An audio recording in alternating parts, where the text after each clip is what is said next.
बता रहे कि 8 साल से ये इस समस्या से जूझ रही थी, जिसके पीछे इनका 1 लाख रुपया तक खर्च हो गया दवा के पीछे। और दूसरी चीज, इनका शादी हुआ था 2018 में, इसी समस्या की वजह से इनकी शादी भी टूट गई। अभी अपने मायके में रहती हैं। और जब इन्होंने डॉक्टर को दिखाया तो डॉक्टर बताया कि आपके नस में गांठ हो गया है और आपको जीवन भर दवा करनी पड़ेगी, जिसकी वजह से इनका परिवार और ये बहुत काफी दुखी थे। और दुख की बात तब हो गई जब इनका रिश्ता इस बात से टूट गया कि मतलब ये बीमार रहती हैं।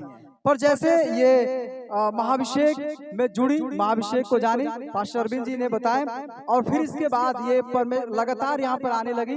पहले दवा खाती थी, इसके बाद भी समस्या होती थी, पर जैसे ये परमेश्वर की कलीसिया में गई, प्रार्थना कराना शुरू करी, इन्होंने दवा छोड़ दिया।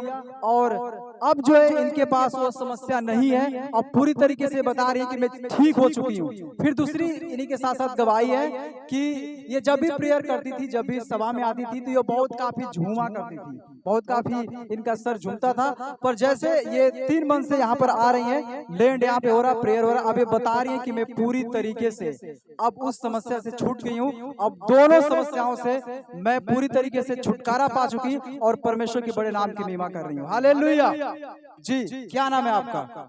सभी लोग जय मसीह की। जय मसीह की। मैं शिवांगी पनियरा से हूँ। जी। मेरी समस्या यही थी कि मुझे पहले मतलब झटका आता था। जी, झटका मतलब नहीं, झटका, बस हल्का सा झटका महसूस होता। अच्छा। तो कोई समझ नहीं पाता क्या हो रहा है। आप गिर भी जाती थी? नहीं, गिरते नहीं थे। अच्छा, क्या होता था? कोई हाथ सामान में लिया बस हाथ से सामान बस गिर जाता था। अच्छा, आप नहीं गिरती? हम नहीं गिरते थे। जी। जब डॉक्टर के पास गए, डॉक्टर बोले कि चेकअप कराए। जब चेक कराए तो उसमें मतलब गांठ निकला। हाँ। तो डॉक्टर बोले कि आपको 3 साल दवा कराना पड़ेगा और गांठ गल जाएगा। जी। तो हम 3 साल दवा की, मतलब शादी तय हो चुकी थी, उसके बाद ये दिक्कत मुझे महसूस हुई।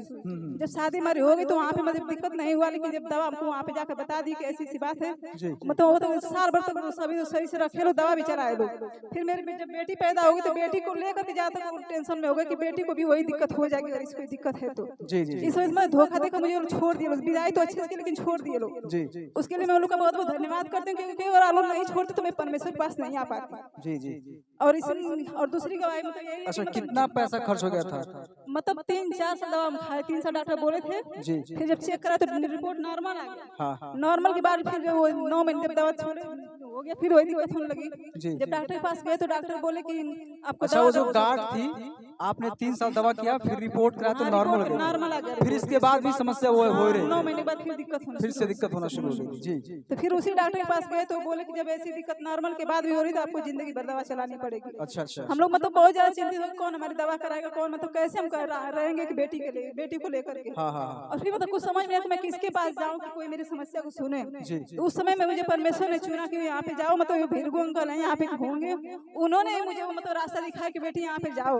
मैं उनका बहुत बहुत धन्यवाद करती हूँ अंकल का, जिन्होंने मुझे रास्ता दिखाया। घर के लोग तो बहुत बुरे कहते हैं तुम बहुत गलत रास्ते पे जाती हो, लेकिन मैं उनका धन्यवाद करती हूँ दिल से, उन्होंने मुझे सही रास्ता दिखाया। जी। और सच में उन लोग का धन्यवाद कर जिन्होंने मुझे ठुकराते, जिन्होंने मुझे रुलाया, क्योंकि ठुकराते तो मैं परमेश्वर के पास नहीं होती।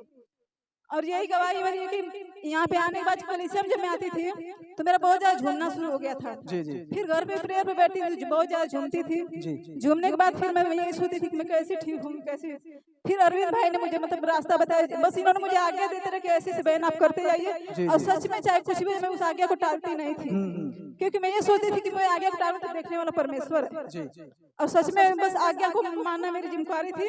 और ये आज्ञा फोन के द्वारा चाहे वैसे कैसे भी देते थे। कलीसिया में सभी लोग बैठ रहे हैं, यहाँ से आज्ञा बोल देते कि कोई माने कोई नहीं, हम जाकर घर पे मानते थे उस आज्ञा को।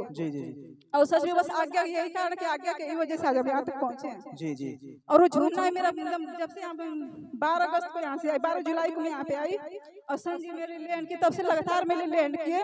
बुधवार को मैं 2-3 बार आई, लैंड हुआ। तो ये झूमना किस प्रकार, कोई रोग था कि कोई शैतानी प्रॉब्लम था? शैतानी लग रहा था। शैतानी प्रॉब्लम से आप झूम रहे थे? हाँ। अच्छा जी। मतलब जब कलीसिया में आई तो मेरा झूमना, पहले नहीं झूमती थी, जब कलीसिया में आना शुरू हुआ तो मेरा झूमना शुरू हुआ। फिर मतलब मुझे टेंशन हुई तो मैं कैसे ठीक होंगी, इतना मैं झूमती हूँ खेलती हूँ। लेकिन जब से मैं यहाँ पे आई, जब लैंड हुआ, मेरा पूरी तरह से छुटकारा मिला। प्रभु का मैं बहुत बहुत धन्यवाद करती हूँ, संजी का बहुत बहुत धन्यवाद, अरविंद भाई परविंद भाई दोनों लोग को बहुत बहुत दिल से धन्यवाद करती हूँ, क्योंकि ये लोग कभी किसी को गलत रास्ता नहीं दिखाते। सभी लोग को जय मसीह। हालेलुया।